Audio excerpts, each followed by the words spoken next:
Today I'm going to be showing you how to add a link to your Instagram bio. Let's jump in. First, you just want to open up your Instagram app on your phone and go to your profile page and click on Edit Profile. And here you can add your information. You could change your bio there. And the important thing is you can't add a link directly to your bio. You have to go right below there where it says Links.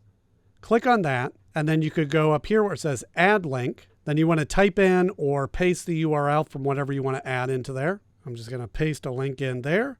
And then you can call this whatever you want. So in my case, this is my YouTube channel. So I'm just going to say channel and click done. And you see it's added in there along with my website. And we back out of that.